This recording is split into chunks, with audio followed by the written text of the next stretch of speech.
In the year 2753, the galaxy was a huge place filled with many kinds of life. Planets and species from far and wide met at the great meeting place called the Galactic Council. It was a place meant for peace and unity, but sometimes it was also a stage for pride, jealousy, and even cruelty. Earth, the home of humans, had joined the council only 50 years ago. At first, they were welcomed with fake smiles and polite words, but soon, humans found themselves treated as outsiders. Many older species looked down on Earth and called them the young world or the children's planet. On this day, the council chamber was more crowded than usual. Bright banners and colorful lights filled the air. Thousands of council members, diplomats, and reporters from every corner of the galaxy were present. There was excitement, but there was also a feeling that something was about to go wrong. At the center of it all stood the great round table, with every species having a seat. Earth's representative, a calm man named Elliot, sat quietly, his hands folded and his eyes steady. He had prepared for this day, but nothing could have prepared him for what was coming. The Supreme Chancellor, a towering alien with blue skin and silver robes, banged his staff on the ground. "Let the meeting begin," he announced in a voice that echoed around the hall. One by one, other worlds gave speeches. Some talked about trade, others demanded new laws. When Earth's turn came, Elliot rose to speak. He spoke about peace, about working together, and about respect. His words were sincere, but even as he spoke, some members in the crowd began to snicker. A few even made faces or whispered jokes in their own languages. When Elliot finished, the Supreme Chancellor did not thank him. Instead, he smiled in a way that was cold. "Thank you, representative of Earth. Your words are, as always, very human." The way he said it made some in the room laugh. Elliot sat down, feeling the weight of their stares. He kept his face calm, but his heart was pounding. Then came the real blow. A senior member from the powerful Zerath Empire stood up. She was known for her sharp tongue and dislike of humans. "Council members," she said, "I propose that Earth's status be reviewed. Are they truly ready to be equal among us? Their technology is primitive. Their people are emotional. Even their food is strange." The room laughed again, louder, this time. Cameras zoomed in on Elliot's face, searching for a reaction. The Supreme Chancellor nodded. "Does anyone support this proposal?" Hands and tentacles rose all around the room. Only a few stayed down. The vote was quick and harsh. Earth's status was changed from full member to junior observer. This meant they could not vote, could not make new laws, and had no say in the Council's important choices. The news spread across the chamber like fire. Reporters rushed to send messages home. Some filmed Elliot as he sat quietly, his jaw tight and his eyes shining with hurt. Others shouted questions at him, trying to get a reaction.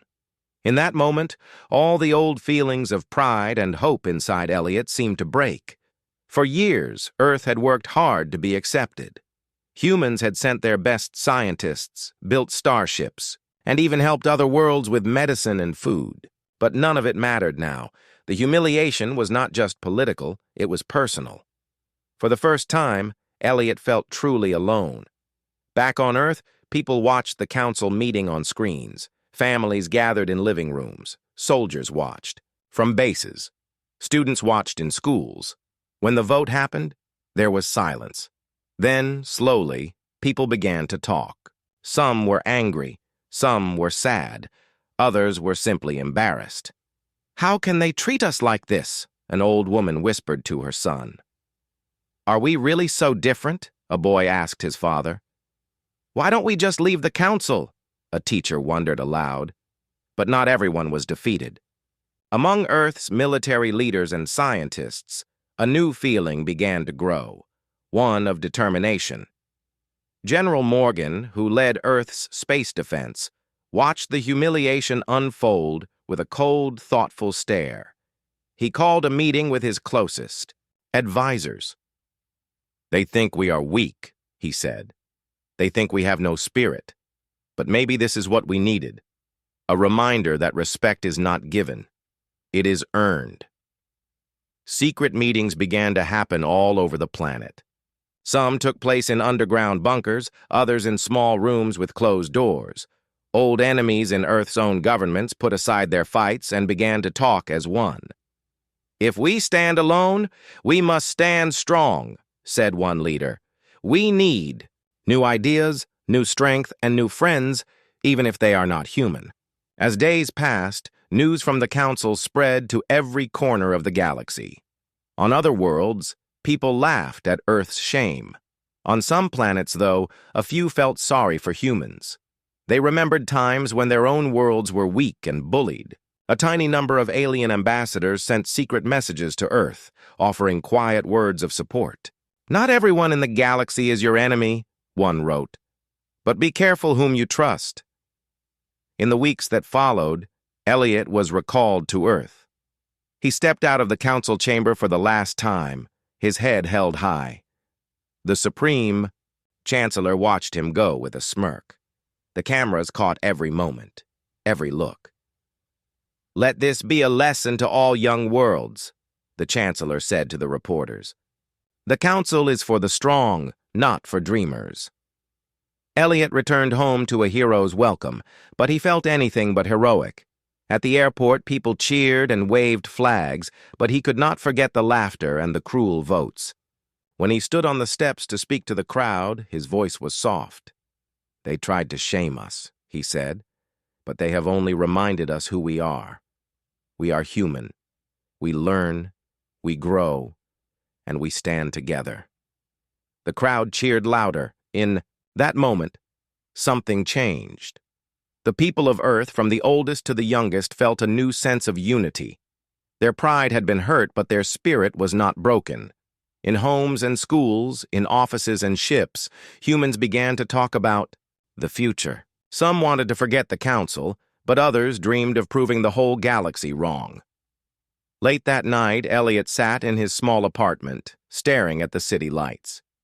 His old friend, General Morgan, called him. "Are you ready to fight for Earth?" Morgan asked. Elliot thought for a long moment, then nodded. "I am ready.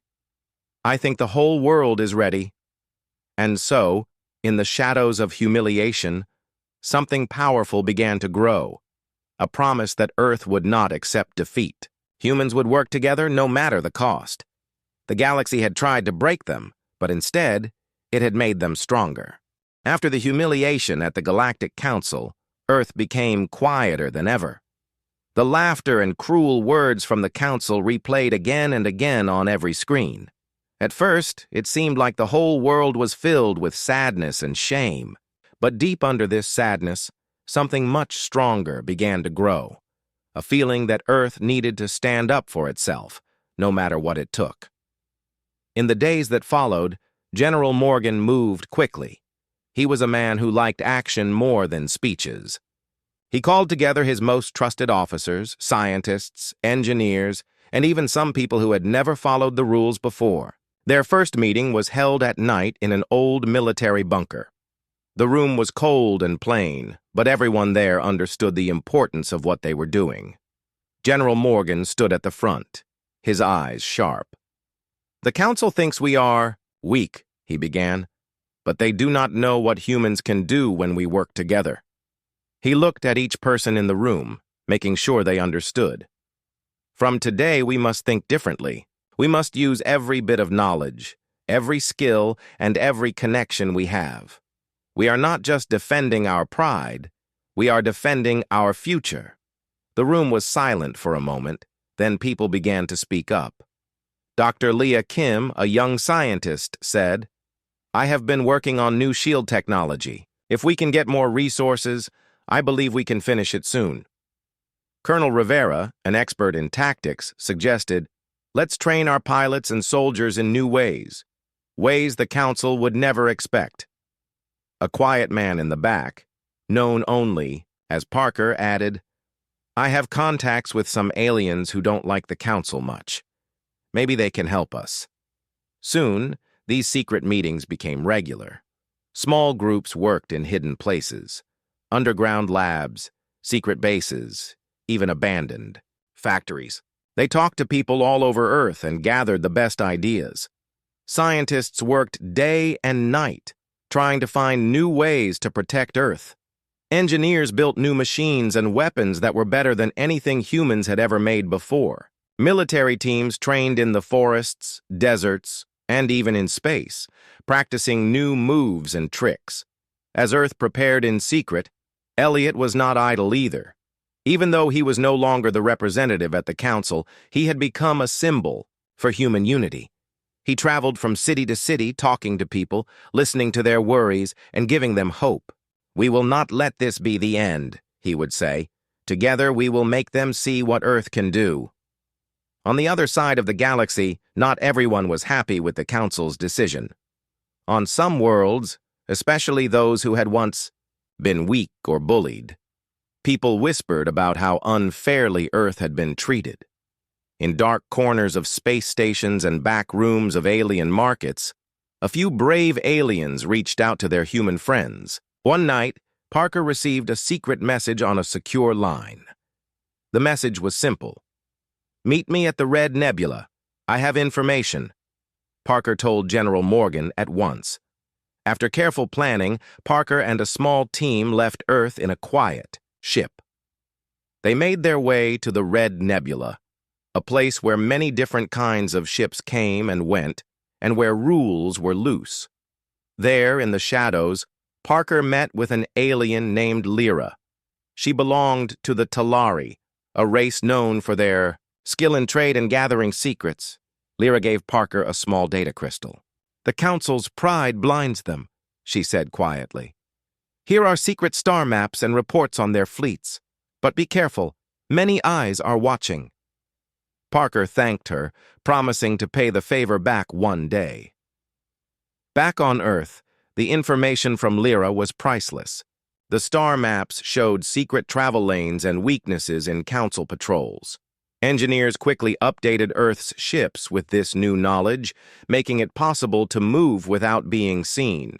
Reports about the Council's fleets showed which ships had weak shields, which commanders were slow to react, and which bases were least defended.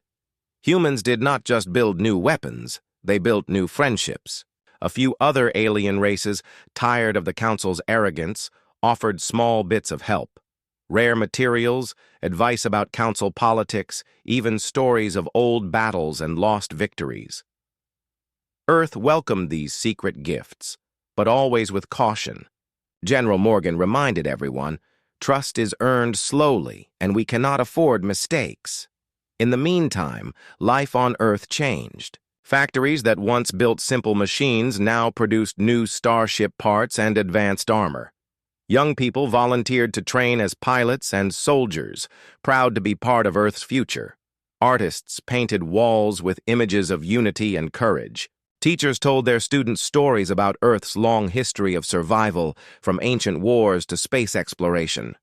Even as Earth worked, the Galactic Council grew uneasy.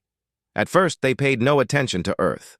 But when they noticed that their spies were finding less information and that human ships had vanished from usual trade routes, they began to worry. The Council sent out scouts to watch Earth, but humans were careful.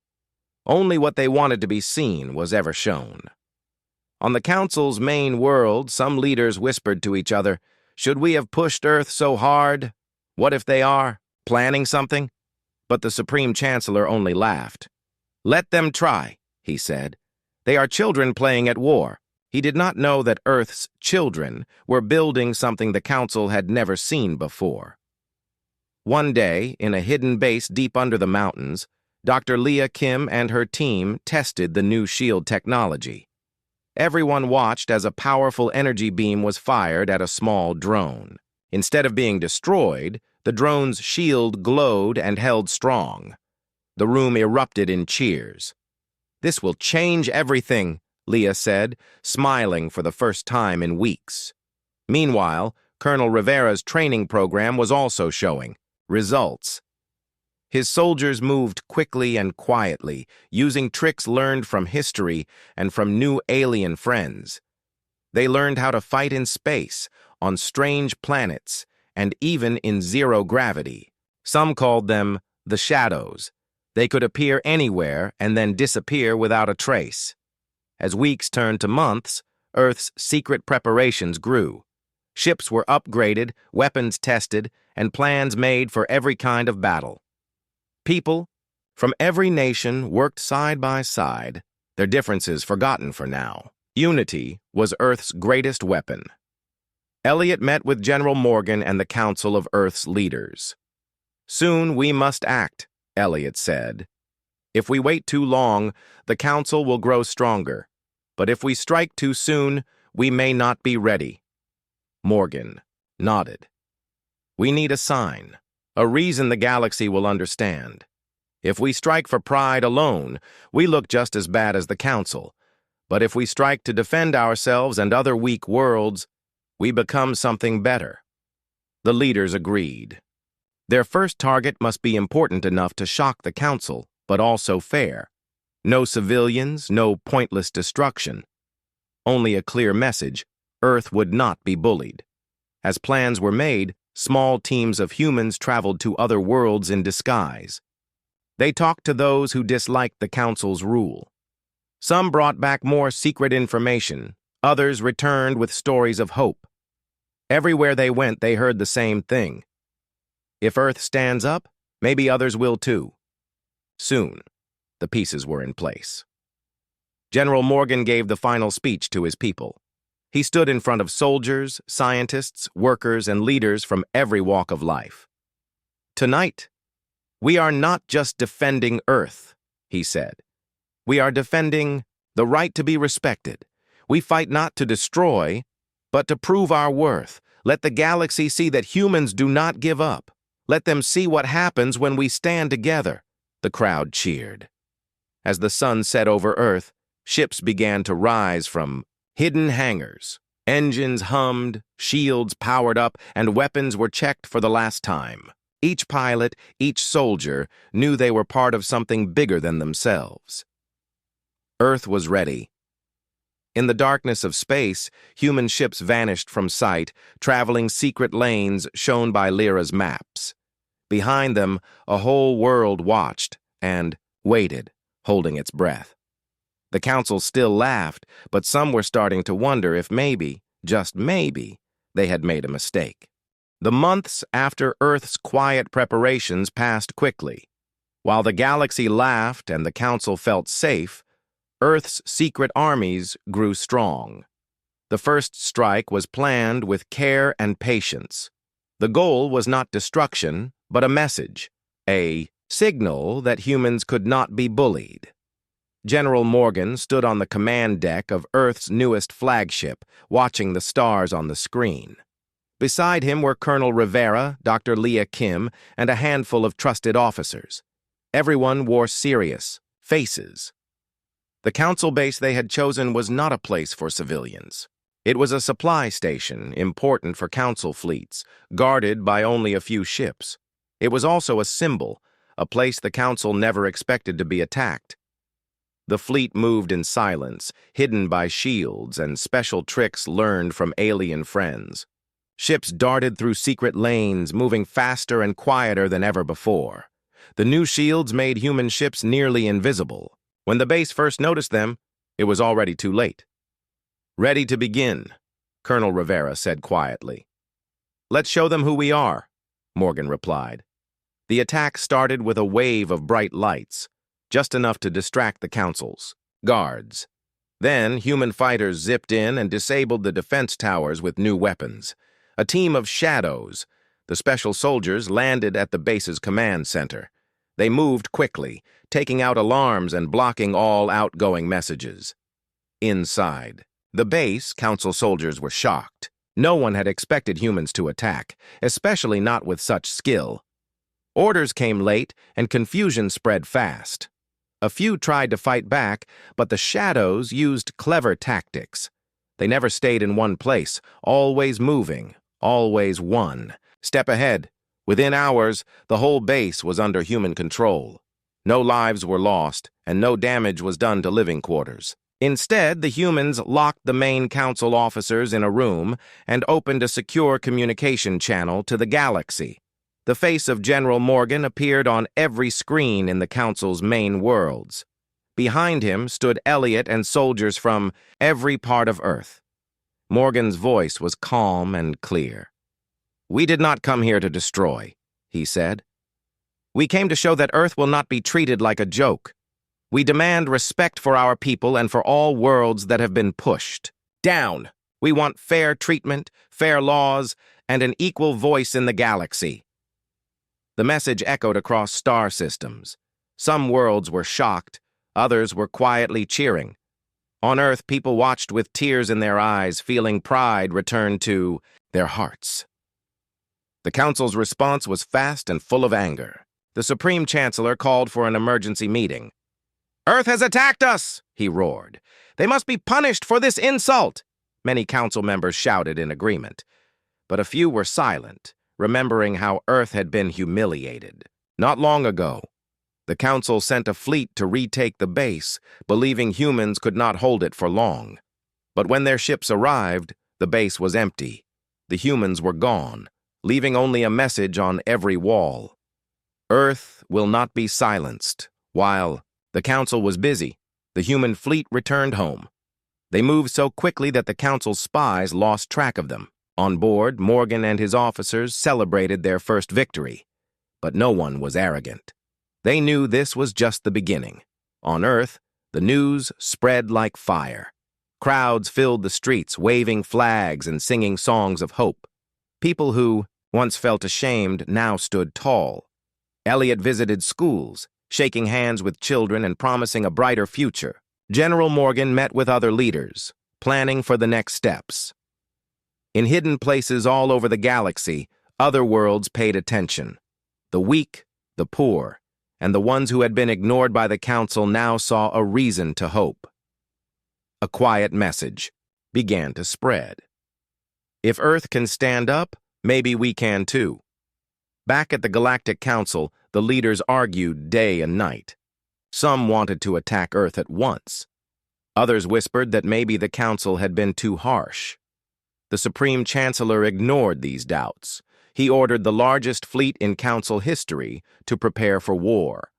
As council ships gathered, human spies listened carefully. Thanks to the help from alien friends, Earth knew about the enemy's plans before they were even finished. Dr. Leah Kim worked on improving the shield technology, while Parker and his network gathered more secrets from every corner of space. One evening, Elliot sat with General Morgan in the command center looking over reports. "The council will not forgive us for this," Elliot said. "No, they won't," Morgan agreed. "But now the galaxy sees that humans will not be bullied. That matters more than any council law." Elliot nodded, but his face was worried. "We cannot fight the whole galaxy forever." "We don't have to," Morgan replied. "We only need to show others that the council is not unbeatable. If more worlds stand up, things will change." In the days that followed, Earth made its next move. Instead of hiding, humans began to send messages to other worlds. They spoke about unity, respect, and hope for all species. They invited anyone who wanted change to join them, not in war, but in a dream of fairness. Some worlds answered right away. A small mining planet, long abused by the council, sent a message of support. A group of alien traders offered to share supplies. Even a few council members, tired of the old ways, sent secret promises to help. Still, the danger was real. The council's fleet was nearly ready. It would soon be the largest force ever sent against a single world. On Earth, everyone prepared for what was coming. People stocked shelters, trained day and night, and sent their families to safe places. But there was no fear, only determination. The night before the council fleet was expected to arrive, Elliot gave a speech to the people of Earth. He stood in front of a giant window, stars shining behind him. "We do not fight for revenge," he said. "We do not fight for power. We fight so that no one else will be laughed at, pushed aside, or forgotten. We fight so that our children and all children in the galaxy can have a voice. Tomorrow we will show the galaxy who we are." The speech was watched by billions. On other worlds, people repeated Elliot's words. Even some soldiers in the Council fleet wondered if maybe, just maybe, they were on the wrong side. When the Council's fleet arrived, the sky above Earth was filled with ships. The Council commander sent a message demanding surrender. General Morgan refused. Instead, he activated the new shields and revealed Earth's defenses, stronger than anyone had expected. The battle began at dawn. Council ships fired first, but the new shields held strong. Human pilots, trained by Colonel Rivera, used clever tactics, diving and weaving, making it hard for the enemy to target them. Shadows teams slipped behind enemy lines, disabling weapons and confusing commanders. For hours, the fight raged. On the ground, families watched and waited, praying for their loved ones. In the sky, human courage and cleverness began to turn the tide. Council ships were damaged, some forced to retreat. On Earth, cheers erupted as the first enemy ship was forced to land. By the end of the day, the Council fleet was broken. Not destroyed, but scattered. No longer the proud force it had been. General Morgan sent a message to the Council, simple and direct. Earth will stand. Join us in peace or face the truth. You cannot defeat the will of a united people. For the first time, the Council did not answer right away. Their leaders met in secret, unsure what to do. Some still wanted war. Others saw a new future. One where every world, strong or weak, could have a voice. As the sun set, Elliot and Morgan stood together, looking at the sky. "We did it," Morgan said softly. "Not yet," Elliot replied. "But we have started something no one can stop." Earth had survived its first real test. The whole galaxy was watching, and nothing would ever be the same again. After Earth's surprise victory, the galaxy was no longer silent. The news spread to every planet, moon, and space station. Even on distant mining colonies and old trading posts, people talked about how the weak humans had stood against the most powerful fleet ever built by the Council. For the first time, aliens began to look at Earth with new eyes. Some were impressed, some were worried, and some felt hope that maybe things could change for them too. Inside the Council, confusion and fear began to spread. Some members demanded a second attack. Others whispered that if they failed again, it would be the end of their control. The Supreme Chancellor paced in his private office, watching the battle reports again and again. He could not understand how Earth's small fleet and their primitive people had defeated so many advanced ships. His advisors blamed spies, bad luck, or even sabotage, but deep down, everyone knew the truth. Humans had simply outsmarted them. While the Council argued, Earth did not waste a single moment. General Morgan met daily with Elliot, Colonel Rivera, Dr. Leah Kim, and other key leaders. "We cannot just defend," Morgan said. "We must use this moment to change the galaxy. Now, while they are uncertain, is our chance to build something better, not just for us, but for everyone." Elliot agreed. He reached out to leaders from other worlds that had suffered under Council rules. He used secret channels, trusted friends, and new allies gained during the battle. His message was always simple: join us. Together we are strong. To everyone's surprise, the first to answer was not a human, but a small alien named Vorik from the planet Kynar. Kynar was a mining world, its people known for hard work and quiet courage. For years, the Council had taken their resources and left them poor. Vorik's message was clear. Kynar stands with Earth. We will help however we can. Soon after, more messages arrived. A group of traders from the Thalor system sent ships full of supplies and medicines. A scientist from the Glisten race offered to share his work on advanced healing technology. Even some soldiers who had fought for the Council now asked if they could help Earth instead. As this new alliance formed, Earth became a beacon for all who wanted fairness. The human leaders welcomed every new friend, careful to promise respect and equality to all. They did not try to rule over their allies. Instead, they asked for ideas and listened to every voice. Meetings were held in many languages, with translators working day and night. Slowly, a sense of trust grew. In hidden bases and secret labs, scientists and engineers worked side by side, human and alien together. Dr. Leah Kim became famous for her gentle leadership. She always made sure new allies felt valued. "We are not just building weapons," she told her team. "We are building a future."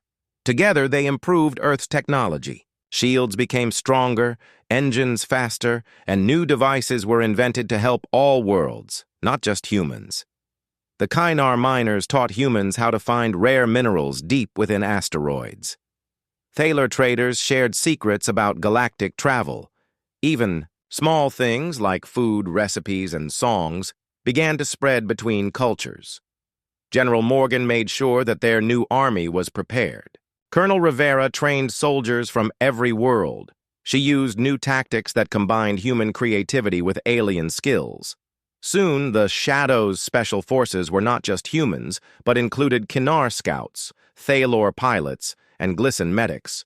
The new team moved like one body, stronger together than they ever were alone.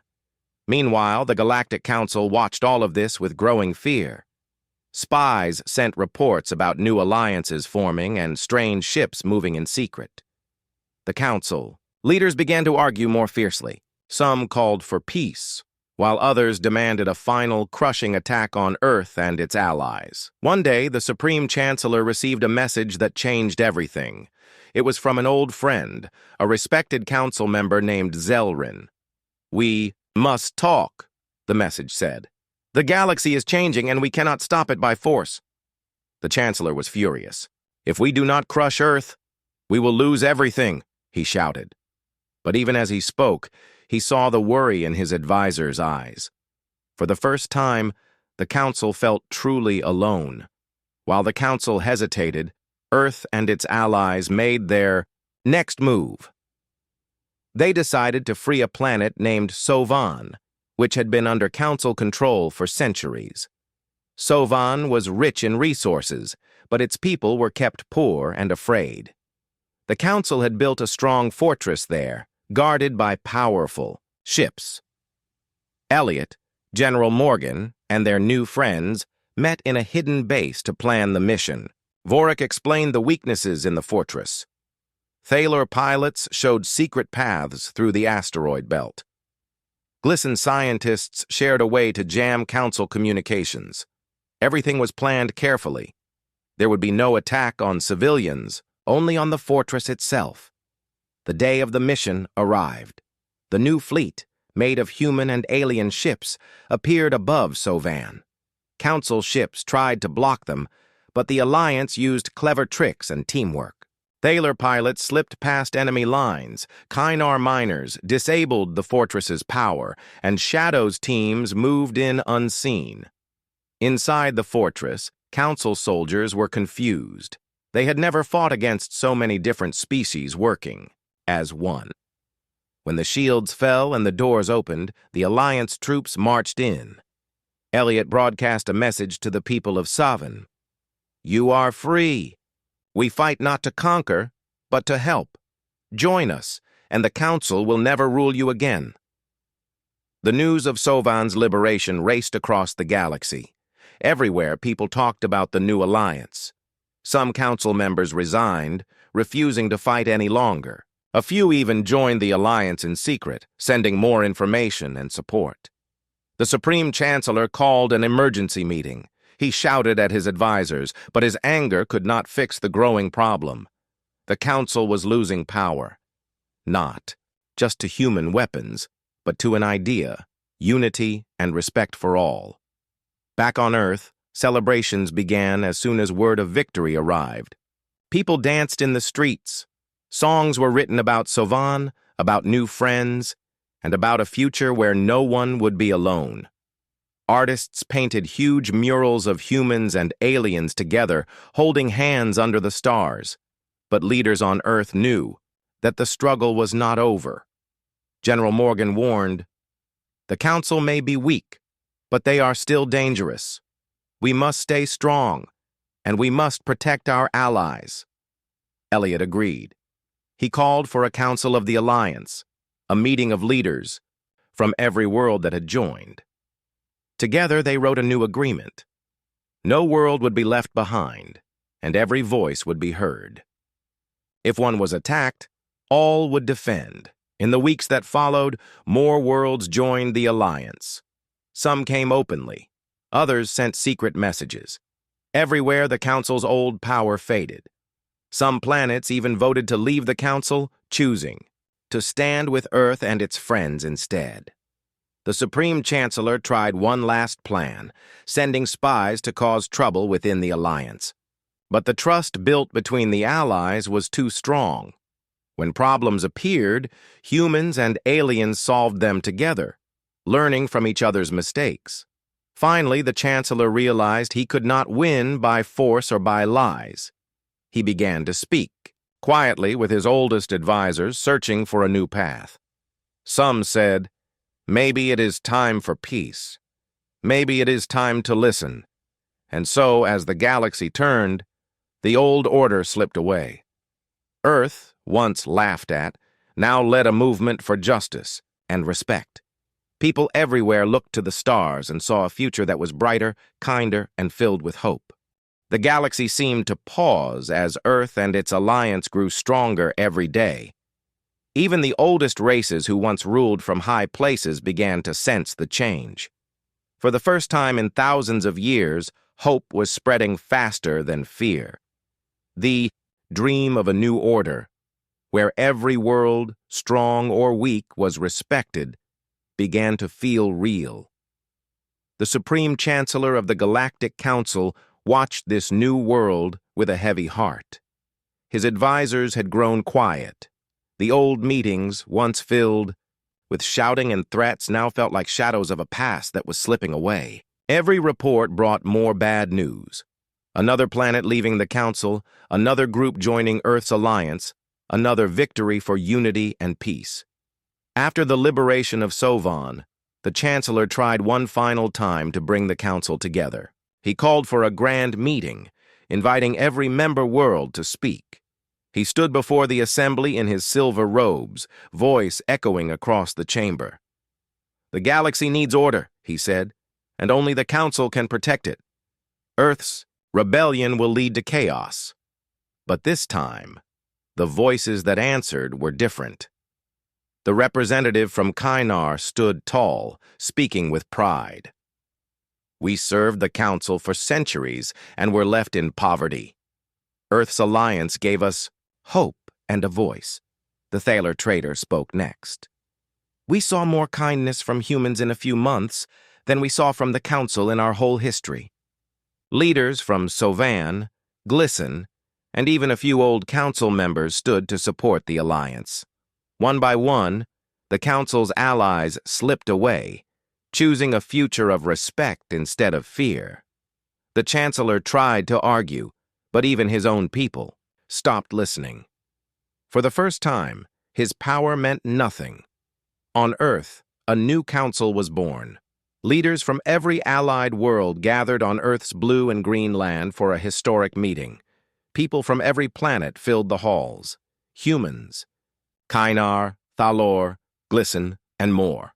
Banners in dozens of languages hung side by side. Outside, crowds sang songs of hope and friendship. Elliot stood before the new council, feeling the weight of the moment. He spoke simply, his voice clear for all to hear.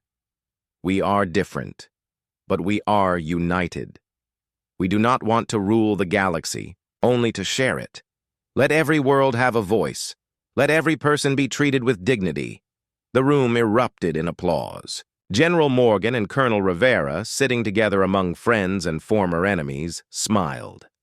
Dr. Leah Kim sat with her team, planning the next great project. A network of medical and science centers open to all worlds, not just Earth. The new Alliance Council set its first laws. Every world had equal rights. No planet could be forced into unfair deals. Trade would be open, but never used as a weapon. All leaders would meet regularly to talk, listen, and help each other. Every planet, no matter how small, would have a chance to speak and to lead. While the new council worked, life on Earth and allied worlds changed for the better. Children learned about many cultures, artists painted the new age on walls, and writers shared stories from 100 different worlds. Scientists worked together, inventing new medicines, growing food on barren planets, and building better ships. One day, a small ship landed on Earth, bringing a message from the Supreme Chancellor. He wished to meet the new leaders, not with threats, but in hope of peace. Some were unsure, remembering the pain the council had caused. But Elliot said, "If we truly believe in respect, we must offer it to all, even to those who once stood against us." The meeting took place in a quiet garden outside the new council hall. The Chancellor arrived alone, without guards or pride. His shoulders sagged, but his eyes were clear. "I made mistakes," he admitted softly. "I let fear and old traditions blind me. I see now that the galaxy must change." Elliot nodded. "The galaxy can only be strong if every world is valued. You do not have to be our enemy. We would welcome you as a friend." The Chancellor smiled, a real, gentle smile. "Perhaps together we can teach each other." The news of this meeting spread quickly. On planets that once feared the Council, people felt true hope for the first time. Even the Chancellor's old advisors, who had once ruled with iron hands, began to rethink their ways. As months passed, the galaxy healed. Worlds that had been isolated opened their doors. Families moved between planets, learning new languages and customs. Old hatreds faded as people built new lives.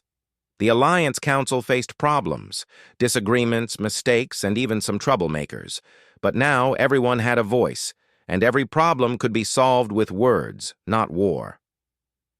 General Morgan walked the halls of the new Alliance headquarters, sometimes with Colonel Rivera, sometimes alone. He often remembered the days of secret meetings, fear, and anger. Now he saw children of every species playing together and workers building ships and homes side by side. This, he thought, is worth every sacrifice. Dr. Leah Kim became famous not just on Earth but across the stars. Her team's inventions helped cure diseases, made food last longer, and cleaned polluted water on a dozen worlds. Everywhere she traveled, people thanked her for her kindness and wisdom. Elliot, though tired from years of hard work, felt a deep peace. He often sat by the sea, watching ships come and go, thinking about how far Earth had come. Once, humans were laughed at and humiliated. Now they were builders of peace and friends to many. One evening, as a golden sunset touched Earth's sky, Elliot, Morgan, Rivera, and Leah gathered on a quiet hill. They shared food and stories, remembering friends lost and victories won.